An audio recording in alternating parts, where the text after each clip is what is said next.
Hello students, welcome to study Khazana once again. My name is Subrata Kumar. आज मैं आप लोगों को कंप्यूटर साइंस के चैप्टर 4 बताने जा रहा हूं, that is micro processor basics.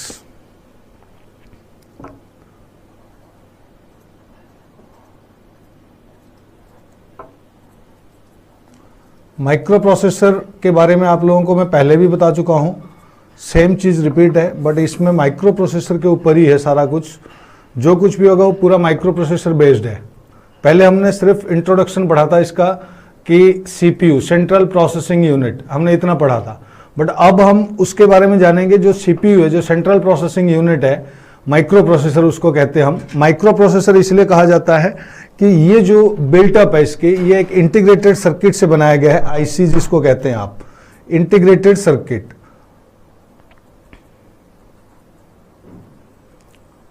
तो इंटीग्रेटेड सर्किट से बनाया गया चिप को आप कहते हैं माइक्रो प्रोसेसर।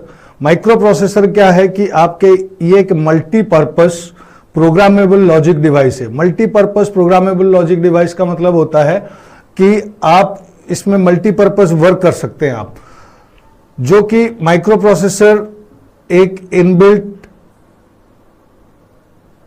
ये जो बनाया गया एक माइक्रो चिप है, ये छोटा सा चिप है जिसे आपके कंप्यूटर में फिट किया जाता है। क्या करने के लिए? डाटा प्रोग्राम को प्रोसेसिंग करने के लिए। तो प्रोसेसिंग करने के लिए जो चीज आप यूज करते हैं उसको हम कहते हैं प्रोसेसर, राइट? जो कि मैंने पहले भी लेक्चर्स में आप लोगों को यही बता रखा है कि प्रोसेसर का काम होता है डाटा प्रोसेस करना, और सेम चीज आज वही हम कर रहे हैं माइक्रो प्रोसेसर। माइक्रो प्रोसेसर जैसे कि मैंने आपको बताया, it is a called CPU, multipurpose programmable logic device, that is IC. ठीक है, अब माइक्रो प्रोसेसर के बारे में, जो माइक्रो प्रोसेसर मैंने आपको बताया, तो उसके कुछ कैरेक्टरिस्टिक्स डिस्कस करते हैं हम, जिससे कि आपको क्लियर होगा कि माइक्रो प्रोसेसर करता क्या है। जैसे मैंने पहले बताया कि माइक्रो प्रोसेसर हमारा डाटा को प्रोसेस करता है। इनपुट के थ्रू जो डाटा आपने डाला प्रोसेसर में जाके प्रोसेस होता है, आउटपुट में आके आउटपुट देता है, राइट? समझा? तो वही चीज अब उसकी कैरेक्टरिस्टिक्स के बारे में हम बात करते हैं। Characteristics of micro processor, right? Micro processor के कैरेक्टरिस्टिक्स के बारे में बात कर रहा हूं मैं।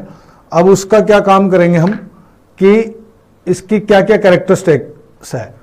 पहला है इंस्ट्रक्शन सेट, नंबर 1।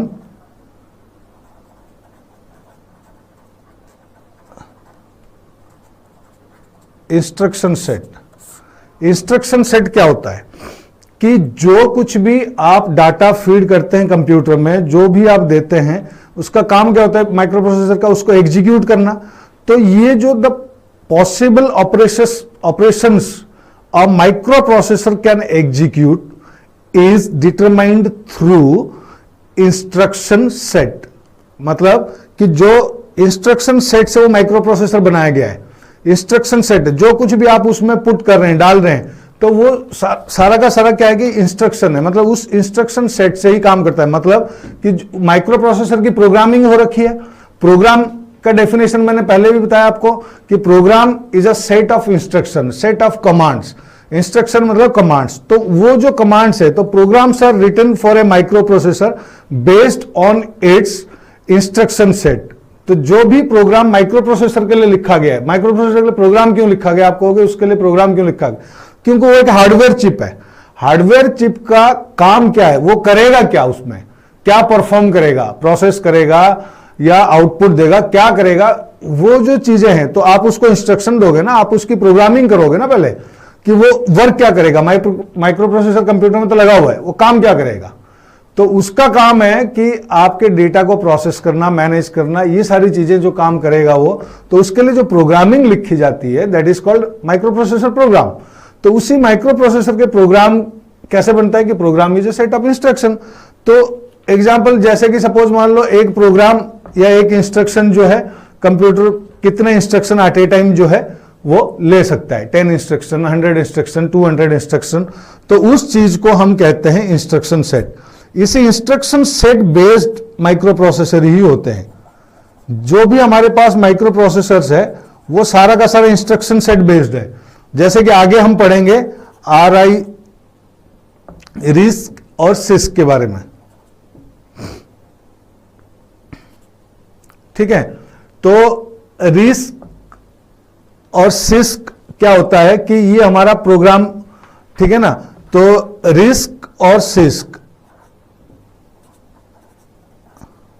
ये दोनों इंस्ट्रक्शन सेट है हमारे, RISC और CISC। तो ये माइक्रो प्रोसेसर के इंस्ट्रक्शन सेट है, ठीक है। तो इसके बारे में आगे डिटेल में करते हैं। तो ये था हमारे पास इंस्ट्रक्शन सेट कि जो प्रोग्राम के अंदर सॉरी, प्रोग्राम में जो माइक्रो प्रोसेसर की प्रोग्रामिंग की जाती है, तो वो जो प्रोग्रामिंग होती है वो इंस्ट्रक्शन सेट बेस्ड होते हैं।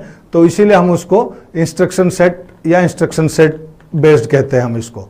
तो इसमें और भी चीजें हैं जो आपको बताया जाएगा। अब नेक्स्ट जो इसकी कैरेक्टरिस्टिक है, सेकंड कैरेक्टरिस्टिक, वो बता रहा हूं मैं आपको। सेकंड कैरेक्टरिस्टिक है द वर्ड साइज।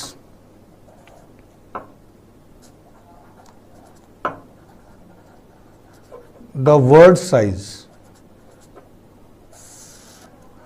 अब बात यही है, वर्ड साइज क्या है? सेम, दोनों एक दूसरे से कनेक्टेड है। इंस्ट्रक्शन सेट और वर्ड साइज दोनों ही सेम है। मतलब कि इसका क्या मतलब है? द नंबर ऑफ बिट्स, मतलब इसमें डाटा बिट्स बाइट्स में ही प्रोसेस होता है, तो पता ही आपको, मेमोरी बताया था जब मैंने आपको। The number of bits processed in a single instruction depend upon the word size. मतलब कि कितने नंबर ऑफ बिट आपके एक इंस्ट्रक्शन में प्रोसेस होंगे, तो उसको हम कहते हैं वर्ड साइज। मतलब एक वर्ड है, कोई भी चीज आपने एक इंस्ट्रक्शन पुट कर रहे हो, आप इसमें इंस्ट्रक्शन डाल रहे हो, तो इसका कोई ना कोई साइज तो होगा ना इस इंस्ट्रक्शन का। तो ये जो है, ये जो साइज है, इसको आप कहते हैं वर्ड साइज, ठीक है। मतलब the number of bits processed in single instruction depend upon the word size of the microprocessor. The word size determines the amount of information. Word size क्या करता है कि जो अमाउंट ऑफ इंफॉर्मेशन, एक time में कितने अमाउंट ऑफ इंफॉर्मेशन प्रोसेस होगा। Computer की प्रोसेसर है, प्रोसेसर एट ए टाइम कितना डाटा प्रोसेस करेगा, कितने डाटा प्रोसेस करके आउटपुट देगा। तो ये जो है वो उसके साइज के ऊपर डिपेंड करता है, वर्ड साइज के ऊपर। आप लोगों ने सुना होगा 64 बिट कहते हैं जी, 32 बिट कहते हैं, ऐसे सुना होगा। इससे पहले भी आते थे, जैसे 4 बिट कंप्यूटर सेट, ठीक है जी, 8 bit computer set, 16 bit computer set. तो इस साइज से आपको खुद को ही पता चल रहा होगा कि जब आप ये साइज लिख रहे हो, तो इस साइज से आपको क्या हो रहा है कि 64 काफी बड़ा लग रहा है। मतलब इसका मतलब यही है कि at a time 64 bit data process होगा। मतलब 64 बिट साइज के डेटा जो है एक ही बारी में आपका माइक्रो प्रोसेसर प्रोसेस करेगा। तो जो माइक्रो प्रोसेसर 8 बिट कर रहा होगा या 4 बिट प्रोसेस कर रहा होगा, तो और एक माइक्रो प्रोसेसर आपका 64 बिट प्रोसेस कर रहा है, तो फास्टर कौन सा होगा? ऑब्वियस सी बात है जो 64 बिट कर रहा है। मतलब अगर 8 बिट कर रहा है तो एट ए टाइम 1 बाइट करेगा। 16 बिट वाला जो माइक्रो प्रोसेसर वो 2 बाइट कर रहा है, ठीक है ना। तो इसी हिसाब से जो 64 बिट वाला प्रोसेसर है आपका, वो क्या कर रहा है? एट ए टाइम 8 बाइट, मतलब 8 कैरेक्टर को एट ए टाइम वो प्रोसेस कर रहा है। तो ऑब्वियस सी बात है जो 8 बिट प्रोसेसर है और जो 64 बिट प्रोसेसर है, तो ये फास्टर कौन सा होगा? 64 बिट वाला। तो आजकल हम सभी चाहते हैं कि जितना मतलब हायर बिट प्रोसेसर, आप देखोगे विंडोज इंस्टॉल करते हो, कुछ भी करोगे, उस टाइम आता है 32 बिट, कोई एप्लीकेशन रन करोगे 32 बिट ऑपरेटिंग सिस्टम है, आप 64। तो वो डिपेंड करता है आपके माइक्रो प्रोसेसर के ऊपर। तो जिस जिस हिसाब से आपके पास प्रोसेसर है, उसी हिसाब का आप सॉफ्टवेयर डाल सकते हो और उसी हिसाब से वो आपको प्रोसेस करके देगा डाटा, ठीक है। अब हम आते हैं थर्ड पॉइंट पे, दैट इज क्लॉक स्पीड।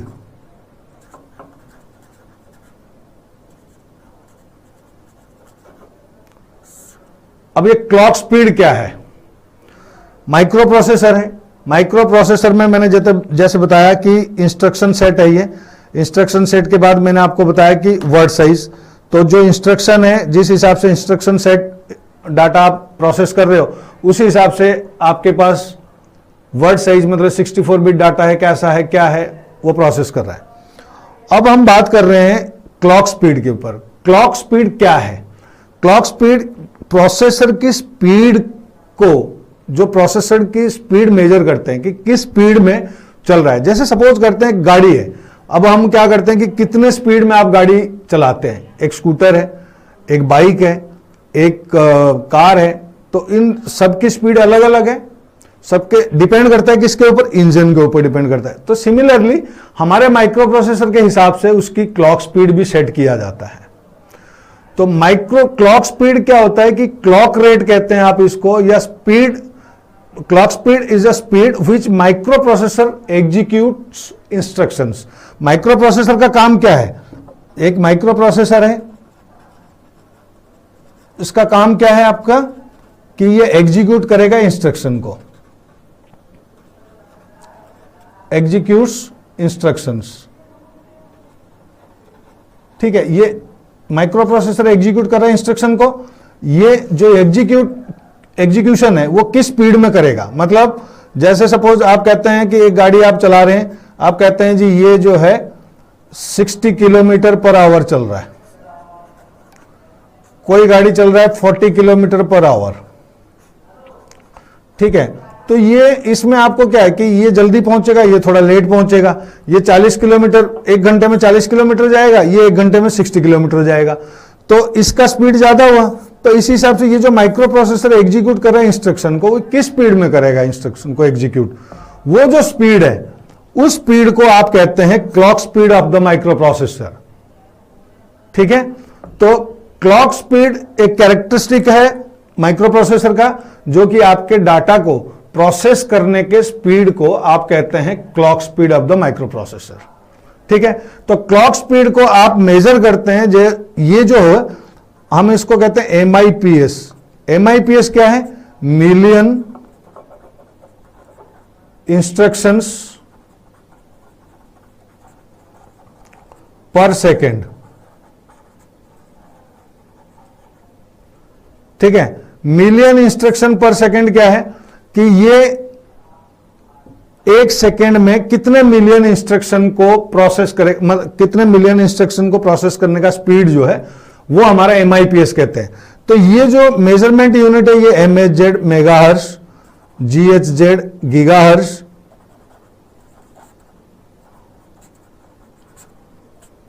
ये है आपके पास गीगाहर्ट्ज। ठीक है जी, तो मेगाहर्ट्ज गीगाहर्ट्ज ये जो यूनिट है आपके, ये डाटा प्रोसेसिंग के स्पीड के यूनिट है। जैसे गाड़ी में आपके पास स्पीडोमीटर होता है, इसी हिसाब से ये क्लॉक स्पीड को मेजर करने के लिए इसका यूज करते हैं। मेगाहर्ट्ज मतलब मिलियन इंस्ट्रक्शन के लिए मेगाहर्ट्ज, और ये बिलियन इंस्ट्रक्शन के लिए गीगाहर्ट्ज। तो ये डिपेंड करता है कि किस किस स्पीड का गीगाहर्ट्ज, कितने गीगाहर्ट्ज स्पीड के आपके पास है। 1 गीगाहर्ट्ज की है, 2 गीगाहर्ट्ज की है, 10 गीगाहर्ट्ज की है, 40 MHz की है, कितनी MHz की आपके पास क्लॉक स्पीड आप यूज कर रहे हो। 25 MHz है, तो ये डिपेंड करता है माइक्रो प्रोसेसर के ऊपर। अच्छा, अब सवाल ये है कि आप कहोगे सर जो अभी अभी आपने बताया कि जैसे 8 बिट प्रोसेसर है और एक 64 बिट प्रोसेसर बताया मैंने आपको, है ना। तो 8 बिट प्रोसेसर और 64 बिट प्रोसेसर, इनका क्या काम है कि एट ए टाइम इतना डाटा प्रोसेस करेंगे। अब आप मेरे को कहोगे सर ये जो 8 बिट प्रोसेसर है इसमें आप क्या करो कि 100 MHz की लगा देते हैं या 400 मेगाहर्ट्ज की जो है क्लॉक स्पीड लगा देते हैं। तो ये बात तो वही पड़ जाएगी, हम 64 बिट कर रहे हैं या इसको करेंगे तो स्पीड तो बढ़ ही जाएगा, तो डाटा तो ऑब्वियस सी बात है कि थोड़ा जल्दी प्रोसेस हो ही जाएगा। नहीं, ऐसा नहीं कर सकते हम। माइक्रो प्रोसेसर की जो वर्ड साइज वाली बात है, जो कि हमारे पास कितने बिट के प्रोसेसर है, 8 बिट प्रोसेसर है, 16 बिट प्रोसेसर है, 32 बिट है, 64 बिट है, 128 बिट, जितने बिट प्रोसेसर आप लगा रहे हैं उसी के हिसाब से क्लॉक स्पीड है। एक आपके पास मोपेड है, अब आप उसको कहोगे 200 किलोमीटर पर आवर के स्पीड में चलाओ, चलेगी? स्कूटर को चलाओगे चलेगी? नहीं। अब एक बाइक है आपके पास, वो किस स्पीड से चलती है? तो ये क्या हुआ कि जैसे जैसे इंजन है आपके पास, जैसे जैसे उसकी आर्किटेक्चर है, इंटरनल पार्ट की आर्किटेक्चर है, उसी आर्किटेक्चर के हिसाब से उसकी स्पीड बनाया गया है। तो आप देखोगे उसमें जो स्पीड लगा होगा स्कूटर में 80 तक मैक्सिमम होगा, फिर भी 80 तक नहीं चला पाते, कोई स्पीड 60-70 से होते ही हिलने लग जाता है। ठीक है, अब एक हमारे पास जो KTM की बाइक है, अब वो 200-300 तक उनमें होता है, तो वो उसी हिसाब से, क्योंकि उनकी जो इंजन है वो उसी हिसाब से डिजाइन किया गया, उसके आर्किटेक्चर उसी हिसाब से, तो उसमें वो स्पीड दिया गया है। तो सिमिलरली हमारे माइक्रो प्रोसेसर में भी जैसा जैसा माइक्रो प्रोसेसर आपके पास होगा, तो उस माइक्रो प्रोसेसर के डिजाइन के हिसाब से 64 बिट है तो उस हिसाब से उसकी क्लॉक स्पीड दी जाएगी। ठीक है, तो क्लॉक स्पीड उसके माइक्रो प्रोसेसर के वर्ड साइज के ऊपर डिपेंड करता है। ठीक है ना, कि 64 बिट है तो ऐसा क्लॉक स्पीड होगा, 8 बिट है तो इतना MHz होगा, तो इस हिसाब से जो है उसका क्लॉक स्पीड मेजर किया जाता है। ठीक है, क्लियर हो गया। अब इसमें हम जो है बात करते हैं दूसरी चीज की। अब हम आते हैं माइक्रो प्रोसेसर कंपोजिशन पे।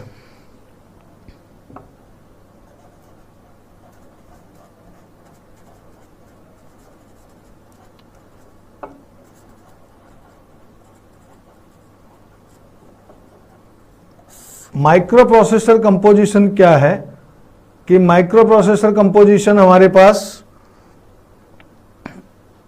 जो है, स्टार्टिंग में मैंने आप लोगों को बताया था कि कैसे उसकी कंपोजिशन किया जाएगा, कि पहला हमारे पास क्या करते हैं हम कि डाटा को इनपुट करते हैं, फिर हम प्रोसेस करते हैं, फिर हम आउटपुट लेते हैं,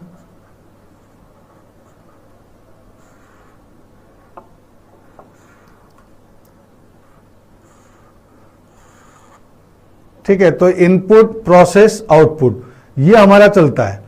तो इस हिसाब से क्या है कि जो माइक्रो प्रोसेसर की कंपोजिशन है वो इसी हिसाब से है।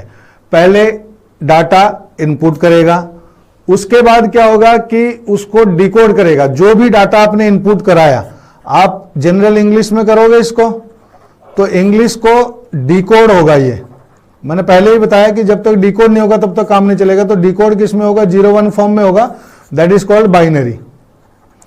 तो बाइनरी में आपने क्या किया, इसको डिकोड कर दिया।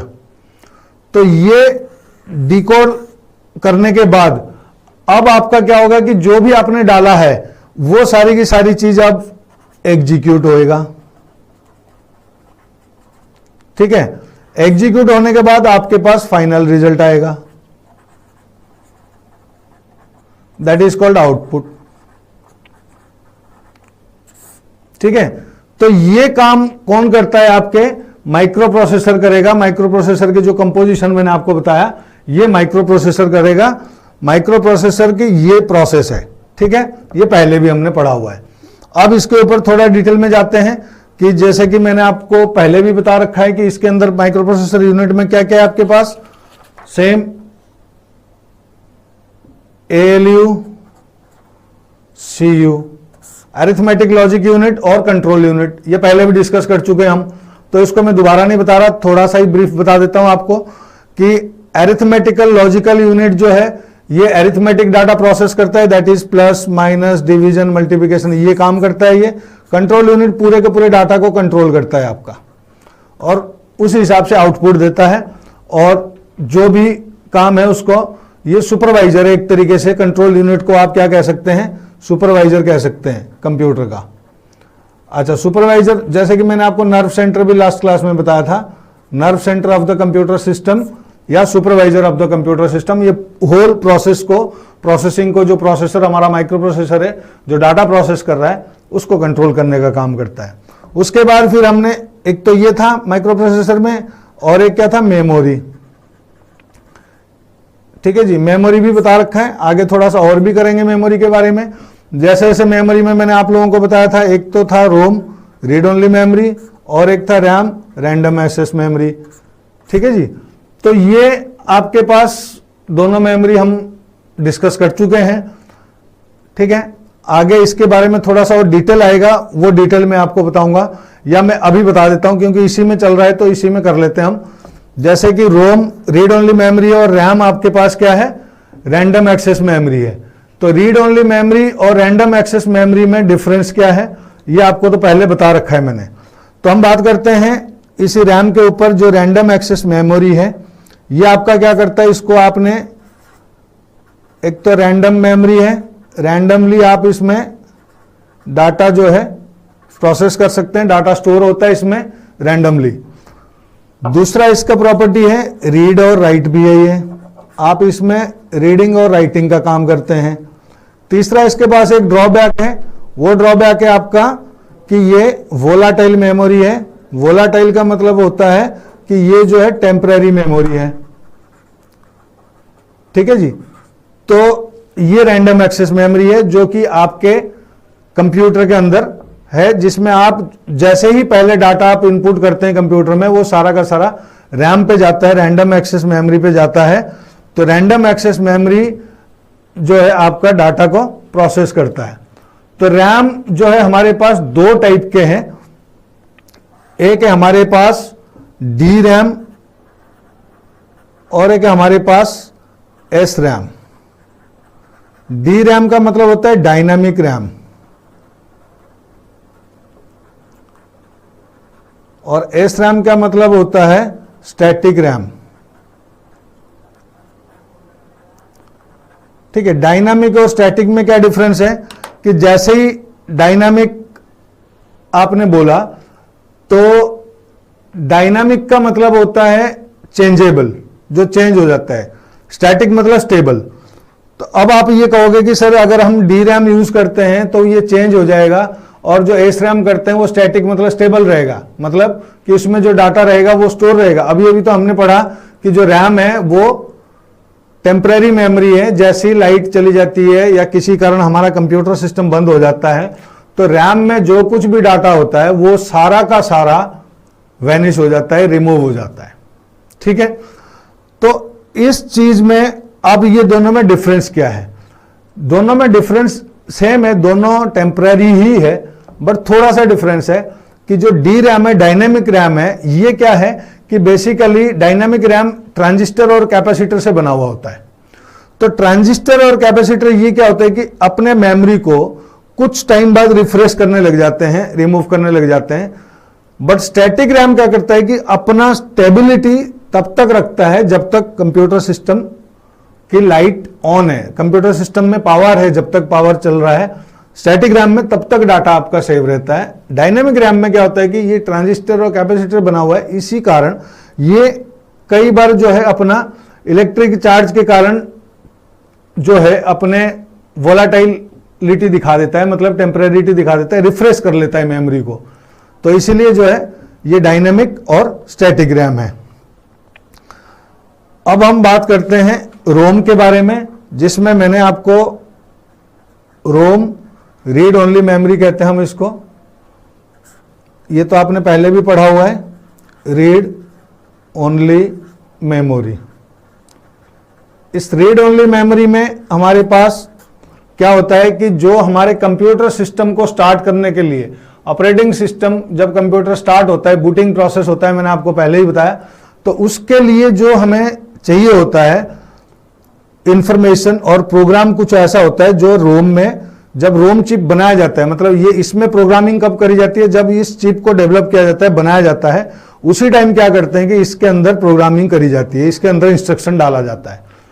तो वो इंस्ट्रक्शन एक बार डल गया तो रीड ओनली है वो, आप उसमें चेंजेस नहीं कर सकते हैं, कोई भी चेंजेस नहीं कर सकता उसमें। फॉर एग्जाम्पल अगर गलती कुछ इंस्ट्रक्शन डलते हुए कोई गलत इंस्ट्रक्शन या कुछ गलत हो गया तो पूरे की पूरी चिप खराब होता है, उसको फेंकना पड़ता है हमें, दोबारा फिर नए चिप में उसकी प्रोग्रामिंग करी जाती है, तो वो रीड ओनली मेमोरी है। तो रीड ओनली मेमोरी में हमारे पास क्या है कि कई टाइप के रीड ओनली मेमोरी है, जैसे कि मैंने आपको बताया पी रोम है, ये जो कॉमन रोम है इसको पी रोम भी कह सकते हो आप, इसको हम कहते हैं प्रोग्रामेबल रीड ओनली मेमोरी। मतलब जो रोम का बताया मैंने आपको वो यही है, प्रोग्रामेबल रीड ओनली मेमोरी, ठीक है, पी रोम। तो programmable read only memory P ROM है, जिसमें प्रोग्राम किया जाता है। एक बार प्रोग्राम हो गया तो जो भी रिकॉर्ड इंफॉर्मेशन इसमें डाल दिया आपने, रिकॉर्ड कर दी इंफॉर्मेशन, वो चेंज नहीं हो सकता। जो मैंने अभी अभी आपको रोम के बारे में बताया उसी को पी रोम कहते हैं। दूसरा है आपके पास ईपी रोम। ईपी रोम क्या है? ईपी रोम जो है आपके पास erasable programmable read only memory. Erasable programmable read only memory. तो अब ये क्या है? अभी हमने पढ़ा कि जो रोम में प्रोग्रामिंग करी जाएगी, जो रोम में आपने इंस्ट्रक्शन डाल दिया उस इंस्ट्रक्शन को आप चेंज नहीं कर सकते हैं। तो अब ये इरेजेबल प्रोग्रामेबल रोम में क्या होगा कि इसमें आप क्या कर सकते हैं? अब ऐसा तो ये जो इरेजेबल प्रोग्रामेबल ये है, तो इसमें एक बार आप रीप्रोग्राम कर सकते हैं, इसमें आप इरेज कर सकते हैं, आप इसमें इरेज होके ये रीप्रोग्राम भी हो सकता है। तो एक बेनिफिट ये है। तो ये रीप्रोग्राम कैसे होगा, मतलब किस तरीके से ये होता है? इसमें इलेक्ट्रिकली इसमें अल्टर किया जाता है, या तो इसमें इलेक्ट्रिकली किया जाएगा, इलेक्ट्रिकली चेंज कर सकते हैं आप, मतलब आप तो नहीं करेंगे, जो हार्डवेयर मैन्युफैक्चरर जहां पे प्रोग्रामिंग होती है वो करेंगे। तो इसमें इस तरीके से यह अल्ट्रा वायोलेट रे से होता है, ठीक है। अल्ट्रा वायोलेट रे से आप चेंज कर सकते, इसमें रीप्रोग्रामिंग की जाती है, इरेज करी जाती है, या तो फिर आपको जो है इलेक्ट्रिकली इसमें जो है चेंजेस की जाती है, रीप्रोग्रामिंग की जाती है।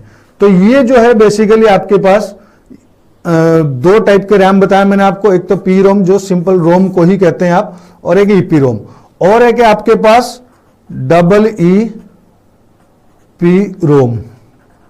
डबल ई पी रोम क्या होता है कि electrically erasable programmable read only memory, मतलब electrically erasable programmable read only memory. अब electrically erasable programmable read only memory, ये भी वही है इलेक्ट्रिकल सिग्नल से।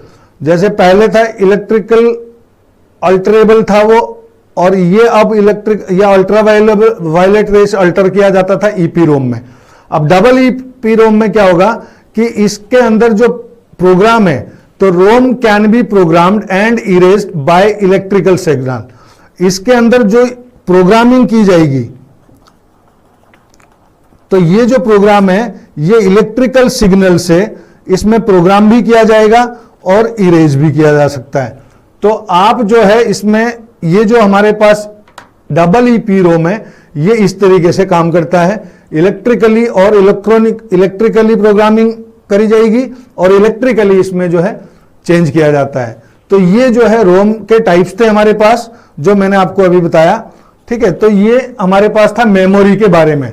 तो जो मैंने आपको बताया कि मेमोरी रीड ओनली मेमोरी और हमारे पास रैंडम एक्सेस मेमोरी रैम था, ठीक है। Excuse me.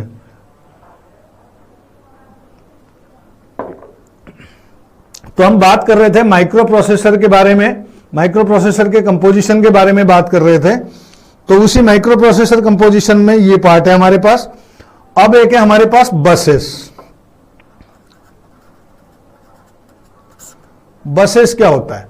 नॉर्मली हम लोग बस किस लिए यूज करते हैं? अगर हमें डेफिनेशन नहीं पता तब भी आप लिख सकते हो कंप्यूटर में। बस जो नॉर्मल हमारे सड़कों पे बस चलती है उसका काम क्या है? ट्रांसपोर्ट करना, है ना, सवारी एक जगह से लेकर दूसरे जगह ले जाने के लिए। तो ट्रांसपोर्टिंग का काम जो है वो बस का है। तो इसी हिसाब से जो हमारे पास बस है, वो बस क्या करेगा कि डाटा को ट्रांसपोर्ट करेगा। तो ट्रांसपोर्टेशन का काम बस का है। तो बस इसी में भी हमारे पास कंप्यूटर सिस्टम में भी बसेस का यूज होता है। तो इन बस का काम क्या है कि ये भी ट्रांसपोर्ट करेंगे। क्या ट्रांसपोर्ट करेंगे?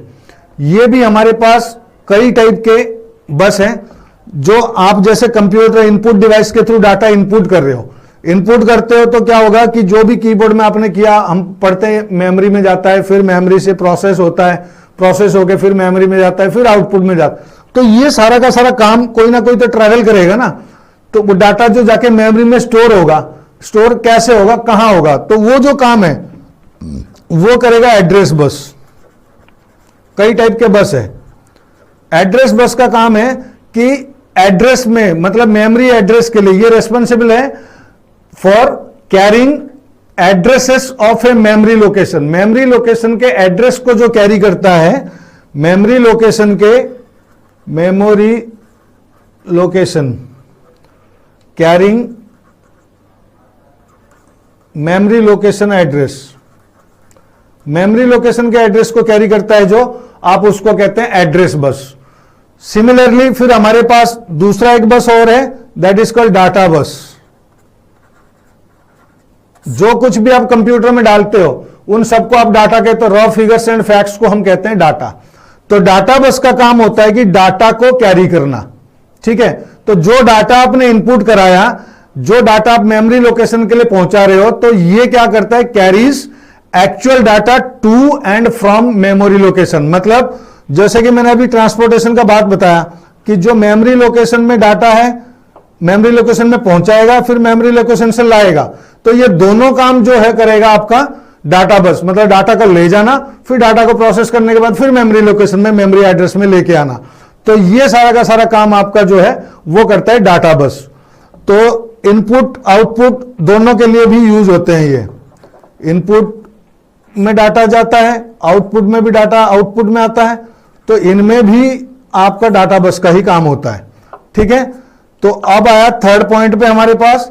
थर्ड पॉइंट पे हमारे पास कंट्रोल बस। तो कंट्रोल बस क्या होता है कि कंट्रोल बस भी हमारे पास यही काम करेगा, डाटा को कंट्रोल करने के लिए। डाटा कंट्रोल मतलब फिर ये बस क्या करेगा कि इस बस का जो डाटा कंट्रोल होता है, डाटा प्रोसेसिंग होता है, तो ये कंट्रोल सिग्नल्स को, डाटा कंट्रोल करने के लिए उसको सिग्नल मिलेगा कि भाई डाटा कैसे प्रोसेस होगा, कहां जाएगा, ठीक है ना। और क्लॉक सिग्नल्स होते हैं जो डाटा की टाइमिंग के लिए यूज करा जाता है हमारे पास, जिसको आप क्लॉक सिग्नल कहते हैं। तो इन सब चीज के लिए जो डेटा, जो बस यूज होता है, that is called control bus. तो हमारे पास ये बसेस यूज होते हैं। अगर हम हार्डवेयर पार्ट में बात करें तो ये एक केबल होता है डाटा के इसी टाइप के, जो हमारे कंप्यूटर में लगाया जाता है। इसको हम कहते हैं डेटा बस या डेटा केबल भी कहते हैं हम उसको, ठीक है। तो ये था हमारे पास माइक्रो प्रोसेसर के कंपोजिशन के बसेस के बारे में।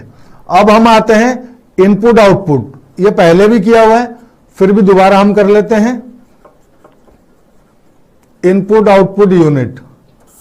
तो ये इनपुट आउटपुट यूनिट क्या होता है कि इनपुट आउटपुट यूनिट का काम डाटा इनपुट करना और आउटपुट में आउटपुट देना। ये तो हम पढ़ते आए। अब हम इसमें थोड़ा सा क्या क्या है इसमें वो पढ़ते हैं। जैसे कि हमारे पास है पोर्ट्स। कुछ पोर्ट्स हैं जो जहां पे इनपुट डिवाइस को हम लगाते हैं। तो इनपुट डिवाइस को लगाने के लिए या आउटपुट डिवाइस को लगाने के लिए हम जो चीज यूज करते हैं, टू कनेक्ट इनपुट और output and output devices, output peripherals या डिवाइसेस, ठीक है। आउटपुट डिवाइस को लगाना है या जो एक पोर्ट होता है कंप्यूटर के पीछे, आप देखेंगे पोर्ट्स बने होते हैं। उन पोर्टों पे हम क्या करते हैं कि हम अपने इनपुट डिवाइस, जैसे कीबोर्ड है, कीबोर्ड लगाया, माउस लगाया, प्रिंटर लगाया, उसके डिटेल में और पढ़ेंगे हम अभी, ठीक है। तो ये सारी चीजों को हम लगाने के लिए, इनपुट डिवाइस आउटपुट डिवाइस लगाने के लिए हम पोर्ट्स के इस्तेमाल करते हैं। तो ये जो पोर्ट्स है हमारे पास, ये कैसे कैसे पोर्ट्स होते हैं कि कई टाइप के डाटा यूज करने के लिए हम इनपुट डिवाइस आउटपुट डिवाइस ये सब चीजें लगाने के लिए हम कई सारे पोर्ट्स का इस्तेमाल करते हैं। तो अब देखते हैं क्या क्या पोर्ट है। जैसे कि आप लोगों को पहले पता होगा एक सीरियल पोर्ट था।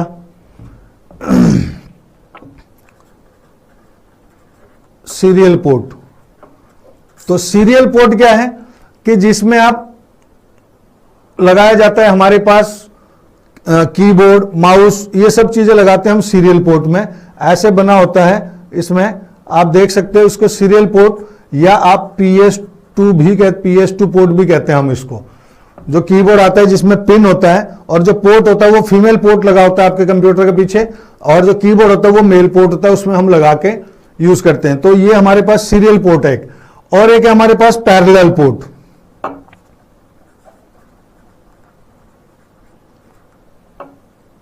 पैरेलल पोर्ट क्या होता है?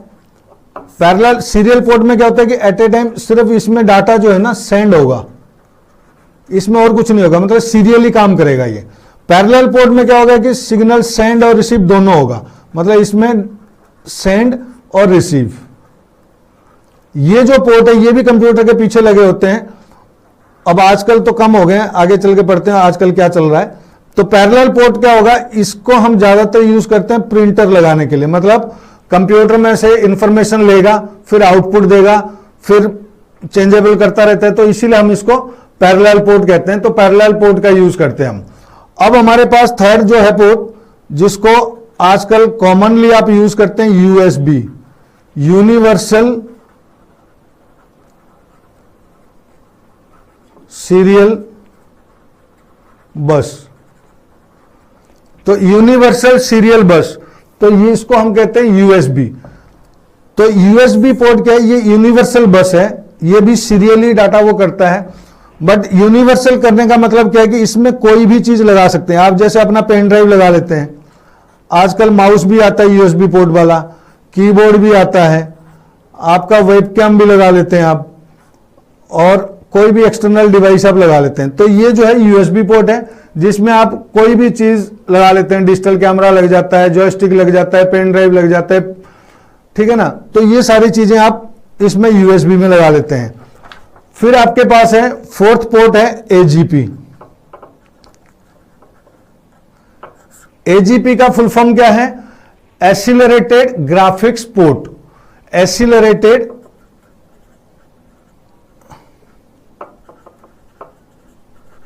Graphic port. ये सिंपली यूज होता है आपके ग्राफिक डिवाइस के लिए,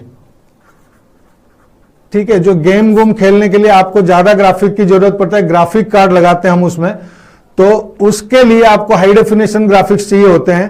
तो ये AGP कार्ड लगता है, AGP का पोर्ट होता है, वहां पे आप लगा सकते हैं, तो ये चलता है।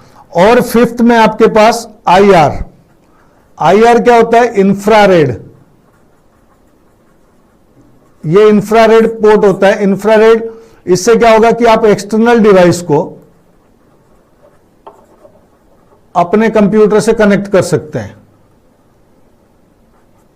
एक्सटर्नल डिवाइस को कनेक्ट करने का मतलब होता है कि जैसे कोई भी एक्स्ट्रा चीज आप लगा सकते हैं इसमें, जैसे मोबाइल कनेक्टिविटी हो सकती है आपकी, तो इंफ्रारेड से आपके पास आजकल दूसरे ये भी आते हैं, क्या कहते हैं, कम्युनिकेशन डिवाइस आता है, आपका मोबाइल भी है, लैपटॉप भी इंफ्रारेड का आता है। तो ये एक दूसरे से मतलब कनेक्टिविटी के लिए, एक्सटर्नल डिवाइस के लिए हम जो है इंफ्रारेड का इस्तेमाल करते हैं। और एक कॉमन आजकल आने लग गया है ब्लूटूथ। ब्लूटूथ डिवाइस लगा लिया आपने, तो सबके पास ब्लूटूथ होता है, जिससे कि आप डाटा ट्रांसमिट कर सकते हैं अपने मोबाइल से कंप्यूटर में, कंप्यूटर से मोबाइल में, ठीक है ना। तो ऐसे करके आप ब्लूटूथ पोर्ट में ये सारी चीजें आप लगा सकते हैं, ठीक है। तो ये जो हमारे पास पोर्ट्स हैं, जिनका यूज करके हम क्या करते हैं कि कंप्यूटर में कनेक्टिविटी देते हैं, जिसको आप कहते हैं इनपुट आउटपुट डिवाइस के लिए, जो मैंने अभी आपको बताया, मेमोरी के बारे में आपको बताया, ठीक है।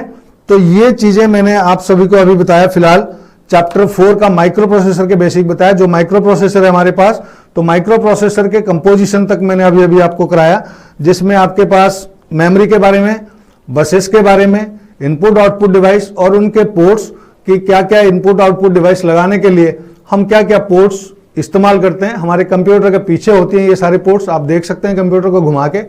आपके लैपटॉप्स में भी होते हैं, लैपटॉप्स में इतने सारे पोर्ट्स नहीं होते हैं। कंप्यूटर अगर जो नॉर्मली डेस्कटॉप आप इस्तेमाल करते हैं, उसमें आप ये चीजें देख सकते हैं, ठीक है। अभी तक के लिए इतना, और अभी जो मैंने आपको कराया, अगर मेरा वीडियो आपको पसंद आता है तो स्टडी खजाना में जाके मेरे वीडियो में आप शेयर करें, मेरे वीडियो को आप लाइक करें। और अभी तक के लिए इतना, थैंक यू। फिर मिलते हैं हम नेक्स्ट क्लास में। Thank you.